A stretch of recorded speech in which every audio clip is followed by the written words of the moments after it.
De anarquía urbana.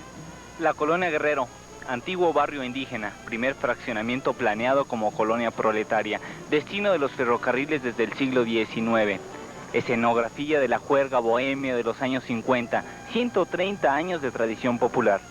La Colonia Guerrero, 25.000 viviendas, 85% de las cuales son de alquiler.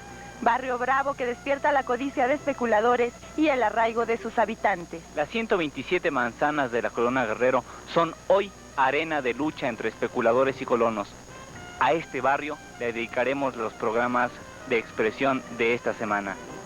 Santa María la Redonda, por esta parte de Comunfort, hasta para acá, hasta donde estaban los patios de aquí de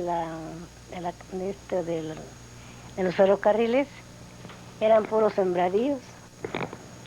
Puros sembradíos, era puros, sembraban maíz, sembraban haba, eso me decía mi mamá, pero era puro sembradío. Había mucha tierra, mucha cosa incapaz, cuando no se sembraba, cuando estaba en secos. Después ya empezaron a fraccionar, y después estaban haciendo pues casas completamente muy rústicas. ¿Cómo surgió la Colonia Guerrero?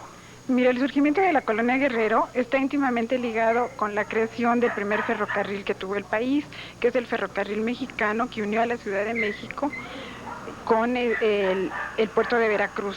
Los terrenos que se adquirieron para la estación del ferrocarril, que fue la estación de Buenavista, se compraron conjuntamente con los que se utilizaron para la creación de la colonia.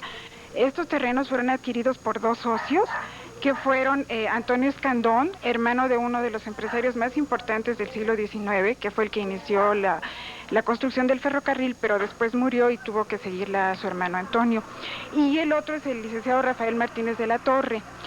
Cuando Lerdo se enteró de que Martínez de la Torre estaba planeando la formación de este fraccionamiento, pensó que sería muy buena idea promoverla como una colonia para obreros y artesanos, que se fundara con el propósito de aliviar los problemas de vivienda de la clase trabajadora. El fraccionamiento se inauguró oficialmente el 5 de mayo de 1874, un año después de que se había inaugurado el ferrocarril mexicano. El manejo que se hizo a través de los periódicos obreros de la creación de esta colonia fue que era una forma de hacer al trabajador propietario, y que pues era muy encomiable que se convirtiera al pobre trabajador en propietario. Entonces se habló mucho de que los trabajadores iban a tener una vivienda para ellos y una casa. Pero la realidad, según los trabajos que yo he hecho, pues fue muy distinta, porque a través de los análisis que he hecho de notarías, me di cuenta que de la superficie total del terreno, el 70% fue vendida solo a 10 personas. Evidentemente estas personas no vivieron en el fraccionamiento, ni eran obreros ni artesanos, sino que más bien eran intermediarios, que lo único que querían es especular con la tierra. Entonces la realidad es que aunque en la colonia sí vivieron más obreros y artesanos, la mayoría no fueron propietarios.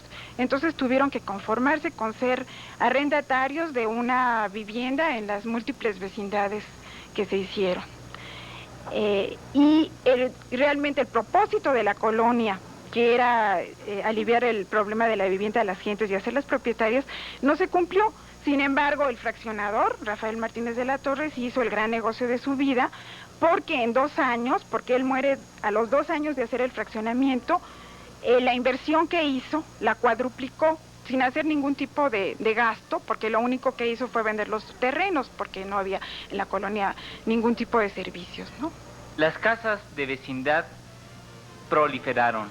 En un plano de la ciudad de 1896 aparece ya la vecindad hoy ubicada en Ricardo Flores Magón, número 58. La ciudad obviamente empieza a crecer del centro hacia la periferia, Y ahora se empiezan a notar fenómenos de marginación, pero ya no marginación territorialmente, sino también expresada como una marginación dentro de la propia ciudad. Los barrios que en algún momento, como la colonia Guerrero, como la colonia Santa María, como alguna parte de San Rafael, alguna parte de Anzures, todos esos barrios que en algún tiempo sugerían una buena forma de vivir, han ido siendo ocupados por las gentes de menores recursos, en tanto que quienes tienen dinero se salen a vivir fuera de la ciudad. Creo que un buen ejemplo de cómo decae la zona central de la Ciudad de México es el momento en el que se desarrolla Ciudad Satélite y la gente se va a vivir a donde no tenga la incomodidad de la presión que los pobres causan en las colonias decaídas, y entonces se forman especie de guetos de pobres y guetos de ricos.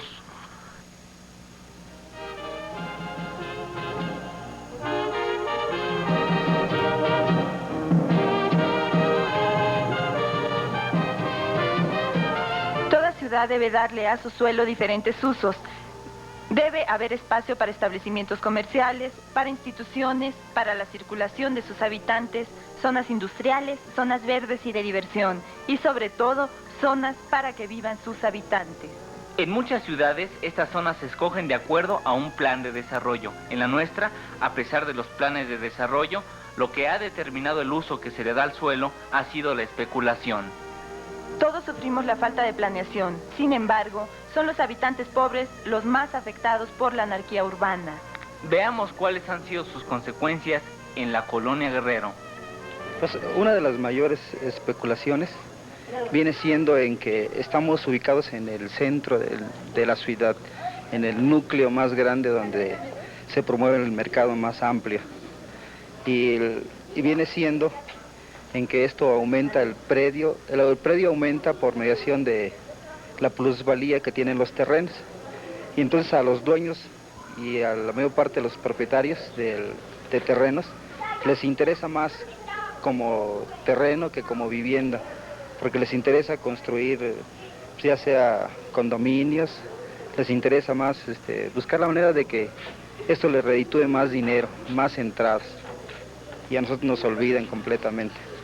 ¿Qué otras presiones hay sobre el uso habitacional del suelo aquí en la colonia? También tenemos una de las presiones más fuertes que hay precisamente, son las presiones comerciales.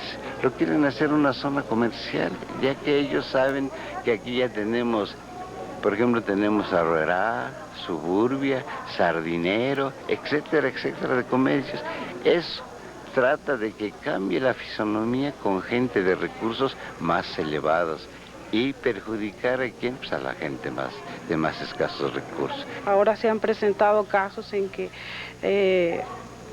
en terrenos se han construido condominios, ¿verdad?, en los cuales están fuera del alcance de las posibilidades del vecino, más bien del inquilino de la colonia Guerrero, por supuesto que sus posibilidades son muy, muy diferentes a las que ahora requieren, por ejemplo, para adquirir un condominio, que te vienen enganches de más de $500,000 de pesos y mensualidades de 20,000 pesos. Es decir, ni en sueños, porque muchas veces ni el sueldo unido del papá y alguno de los hijos logra reunir esa cantidad. Entonces, en la anarquía que produjo la especulación, ha nacido un barrio de 130 años de tradición. Fueron muchos los años de lucha por los servicios mínimos: agua, drenaje, luz, transporte.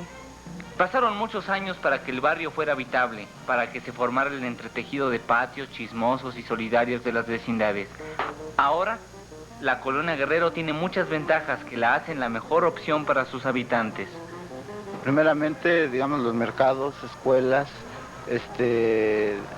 centros de reunión, centros de capacitación incluso, ¿sí? O sea, todo eso a nosotros nos beneficia, ¿sí?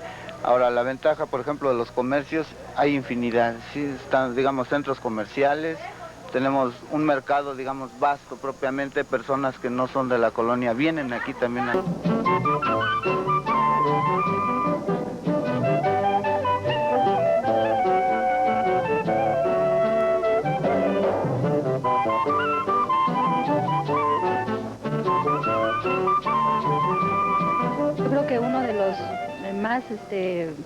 problemas que tenemos son el alza de renta que tenemos ahorita en toda la colonia. Y tanto terreno baldío, los edificios y vecindades deterioradas. Digo, hay mucho terreno baldío donde pueden, creo yo, construir viviendas pues económicas para uno, ¿no? Doña Félix, por ejemplo, ¿cómo han subido las rentas en los últimos años? ¿Cuánto pagaban hace 5 años por una casa y cuánto quieren los dueños de las viviendas que les paguen ahora? Bueno, pues es una renta muy alta que nosotros francamente no la podemos pagar porque es más lo que nos están cobrando ahorita las rentas que los sueldos que ganan nuestros maridos. Entonces ha subido, pues, yo creo que el 500% de las rentas. La creación de la Colonia Guerrero fue un exitoso proyecto de especulación con terrenos urbanos. A 2 años de fraccionada, en 1875, Rafael Martínez de la Torre había cuadruplicado su capital.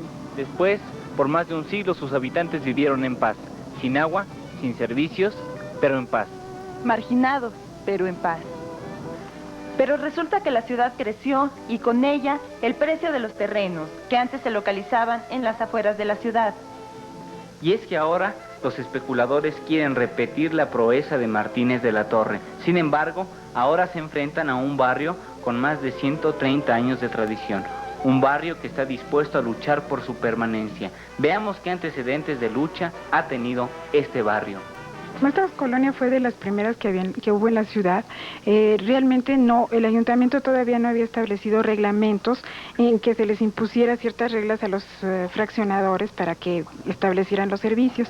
Además, el fraccionador, en este caso el licenciado Rafael Martínez de la Torre, ni siquiera pidió permiso para hacer el fraccionamiento, que no se dan casos de colonias anteriores como la de Santa María en que sí se pide permiso, entonces ya el ayuntamiento pues tiene que establecer ciertas reglas. Él no se preocupó en absoluto porque hubiera servicios para la colonia, lo único que hizo fue vender los terrenos y no los dotó de ningún tipo de servicios.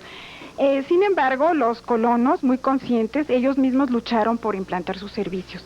Yo me encontré en 1877 un oficio que dirigen al ayuntamiento, que está firmado por 90 colonos, en los que ellos están reclamando que no tienen ningún tipo de servicio, no tienen ni agua, ni alumbrado, ni policía, ni atarjeas, ni banquetas, nada, absolutamente. Y sin embargo, sí se les está cobrando una contribución. Al principio, como todo, ¿no? Al principio que se carecían de los servicios, pero conforme fue pasando el tiempo, también las exigencias de los propios vecinos fueron adquiriendo todos los servicios. ¿Fue difícil esa lucha? ¿Le tocó a usted vivirla? Bueno, me tocó vivirla, pero no fue tan difícil como tal vez son las cosas ahorita. El problema es que esta lucha se da en un contexto muy difícil. Para que todos los capitalinos tengan una habitación decorosa, es necesario construir 4,5 millones de viviendas. El 90% de la tierra de esta ciudad está controlada por 10 compañías. En cuanto a la situación habitacional, el problema es bastante grave porque en los últimos 8 o 9 años en la Ciudad de México no se ha construido un solo edificio para rentar. Todos los edificios se construyen para vender en el régimen de condominio. Y entonces, quien no tiene una fuerte cantidad para iniciar su relación con las constructoras de los condominios, nunca podrá mejorar su nivel de vida. Eso es por una parte. Por la otra, las instituciones de crédito oficial no están financiando en la cantidad en la que se necesita. El déficit de vivienda en este momento es más alto que nunca en la Ciudad de México. Debe haber ahorita un déficit por lo menos de 1 millón de casas, que es demasiado para una ciudad como esta. Una ciudad que crece de una manera tan vertiginosa y tan anárquica que ninguna política habitacional podría dar resultado. El problema habitacional de la colonia Guerrero no es diferente al del resto de la ciudad.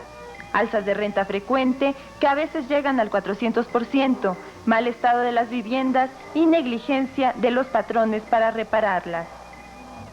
Muchas veces en las viviendas están pues muy deterioradas y si no las hace uno posibles, ya se nos hubieran caído desde hace tiempo.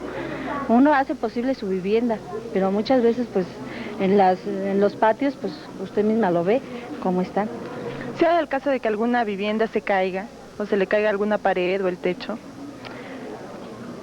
Pues sí se han dado casos de techos que se han caído por estar en mal estado, que los dueños nunca quieren hacer un arreglo. ¿Por qué llegaron a estar en ese estado las viviendas aquí en la Colonia Guerrero? Pues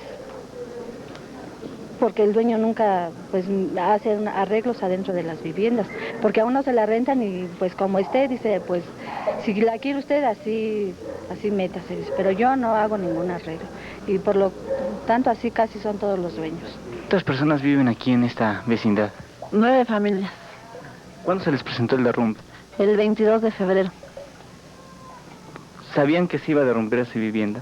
No sabíamos. Se vino de repente, como a las 7 de la tarde, el lunes. Fue un lunes. ¿Había personas adentro? Una niña, nada más. La señora de la dueña de la casa que se empezó a caer no estaba. Se había ido. La niña salió a avisarnos y entré yo y vi que se estaba desprendiendo todo el lado que es del lado del cine. Las vigas, empezamos a sacar las cosas y llegó la mamá de la niña y entonces todos empezamos a sacar cosas. ¿Qué le dijeron al dueño? Pues le hablaron por teléfono y vino el dueño y luego hablaron también a la delegación y vinieron los de la delegación. ¿Cómo se arregló el problema? Pues que nos saliéramos, que porque no tenía remedio la vecindad, ya se venía para abajo todo y que nos podían dar una ayuda creo de 20,000 pesos. La delegación para todos y el dueño nomás nos daba una renta de lo que pagamos. ¿Para que se saliera? Para que nos saliéramos. ¿Y qué decidieron hacer? Quedarnos. ¿Por qué, señora? Pues porque peleábamos la vivienda, no queríamos dinero, era la vivienda, es lo que peleamos. No dinero no queremos. Y era muy poco también, entonces no nos alcanzaba para nada. Tenemos entendido que volvieron a levantar parte de esas viviendas que se vinieron abajo. ¿Cómo se organizaron para hacerlo? Entre todos los vecinos nos han venido a ayudar. Hemos levantado una vivienda y otra que se está por levantar, pero no se ha hecho nada todavía. ¿Quién aporta el trabajo? Entre todos los que vivimos aquí en la vecindad. Ante esta situación, ¿qué actitud han tomado los caseros? Como ven que obtienen más dinero rentando condominios para ricos o locales comerciales, tratan de forzar a los inquilinos a salirse. No reparan las casas y a veces llegan a usar la violencia. ¿Usted ha tenido algún problema con su casero?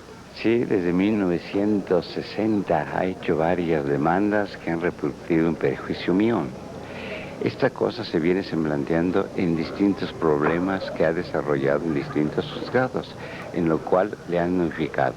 Últimamente sufrí el peor, que fue un desalojo, donde el notario, que se llama Fortunato Zapata Tenorio, dio fe de desalojo y el cual no se realizó porque quedaron camas, roperos y libreros dentro, la cual se convirtió en una cosa crítica para mí. Y además, hasta la fecha, uso un amparo para estar protegido contra todas las autoridades, porque se me acusa de despojo, cuando tengo todos los recibos desde el tiempo en que vivo. Usted me decía que el desalojo no fue completo, que no sacaron muchos muebles. ¿En qué consistió entonces el desalojo?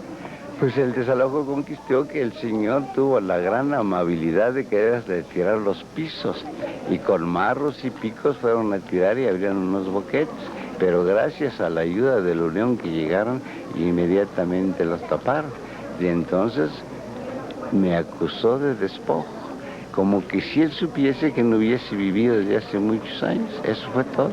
Y además viene lo peor, que este señor ha tenido siempre cierta inquinia hacia uno, porque yo le he peleado por la vía legal. Yo sé que tiene que ganar porque es su casa, tenemos que desalojarla, pero no en la forma en que trata de hacer. Nosotros nos defendemos buscando todos los medios posibles que estén a nuestro alcance. Ante la actitud de los caseros, los habitantes de la Colonia Guerrero han respondido con la lucha. Si a nadie le interesa la permanencia del barrio, más que a sus propios habitantes, estos son los que la defienden. Ernestina, ¿qué significa para ustedes la permanencia en la colonia Guerrero? Bueno, mira, pues desde luego la permanencia en la colonia Guerrero yo creo que es un derecho del cual creo que sí, pues nos pertenece, dado que pues muchos de nosotros nacimos aquí, nos hemos creado pues en vecindades a las cuales hemos dado, por ser la habitación que tenemos, pues la hemos ido restaurando, las hemos ido mejorando, aquí a través de nuestras costumbres, de nuestra misma núcleo, ¿verdad?, de amistades, de familiares, pues creo que eso es dable en todo ser, ¿verdad? Entonces yo creo injusto el hecho que se nos quiera desplazar mediante estas alzas desmesuradas de renta, ¿verdad? El no abocarse los dueños a la reconstrucción de las vecindades deterioradas, a los desalojos injustos, ¿verdad?, que se presentan día a día en la colonia. Entonces creo yo que pues es un derecho, ¿verdad?, que nos pertenece, dado que pues realmente nosotros le hemos dado valor a esta colonia a través de los años que hemos vivido aquí. Desde hace 5 años, a raíz del derrumbe de una vecindad, algunos vecinos decidieron formar la Unión de Vecinos de la Colonia Guerrero, con el fin de evitar los aumentos de rentas indiscriminados, reconstruir las vecindades, evitar los desalojos injustificados y, sobre todo, por la permanencia en el barrio. Alfredo, ¿cuáles son los métodos de lucha de la Unión de Vecinos de la Colonia Guerrero? Bueno, mira, uno de los principales métodos es la lucha legal. Nosotros dentro de la Unión de Vecinos contamos con asesoría legal y eso quiere decir que no estamos al margen de la ley, sino seguimos los procesos legales que tiene cada compañero dentro de la Unión de Vecinos. Nosotros tenemos nuestra máxima asamblea, que es una vez por semana. En esa acudimos todos los miembros de la Unión y ahí todos tenemos derecho a votar algún problema que se presente. En ese sentido somos una organización democrática e independiente. De esta manera concluimos la serie dedicada a la Colonia Guerrero.